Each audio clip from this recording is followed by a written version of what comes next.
সাকিব আল হাসানের পর পাকিস্তান সুপার লিগে এবার খেলতে যাচ্ছেন আরেক টাইগার অলরাউন্ডার মেহেদী হাসান মিরাজ। টুর্নামেন্টটির দুইবারের চ্যাম্পিয়ন লাহোর কালান্দার্সের প্রস্তাবে সম্মতি দিয়েছেন ২৭ বছর বয়সী এই অলরাউন্ডার। এরই মধ্যে বিসিবির এনওসি পেয়েছেন তিনি।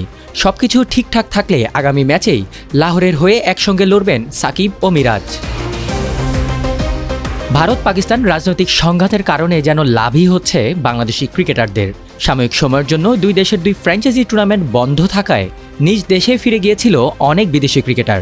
নিরাপত্তাজনিত শঙ্কায় ভারত কিংবা পাকিস্তানে ফিরে বাকি ম্যাচগুলো খেলতে অসম্মতি জানায় তাদের অনেকেই। এরপরই ভাগ্যের দুয়ার খোলে বাংলাদেশি ক্রিকেটারদের জন্য।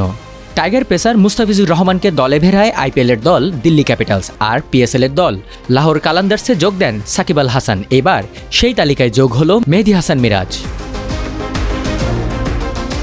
সাকিবের দল লাহোর কালান্দার্সের হয়ে প্রস্তাব পাওয়ার পরপরই বিসিবির দ্বারস্থ হন মিরাজ। আবেদন করেন এনওসি এর জন্য। তাতে তৎক্ষণাৎ সাড়াও দেয় বিসিবি। চলতি মাসের ২২ থেকে ২৫ তারিখ পর্যন্ত পিএসএলে লাহোরের হয়ে খেলতে মিরাজকে এনওসি দিয়েছে বিসিবি।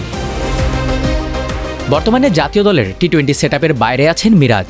তাই তো আরব আমিরাতে গিয়ে বাংলাদেশ টি-20 সিরিজ খেললেও সেই দলে নেই এই অলরাউন্ডার। আপাতত তার কোনো ব্যস্ততাও নেই। কাজেই বিসিবির এনওসি পেতেও কোনো ঝামেলা পোহাতে হয়নি তাকে।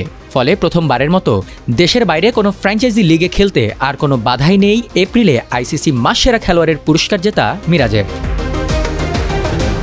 পিএসএলে এরই মধ্যে প্লে অফ নিশ্চিত হয়ে গেছে লাহোর কালান্দার্সের। ২২ মে এলিমিনেটর ম্যাচে মাঠে নামবে সাকিব মিরাজরা।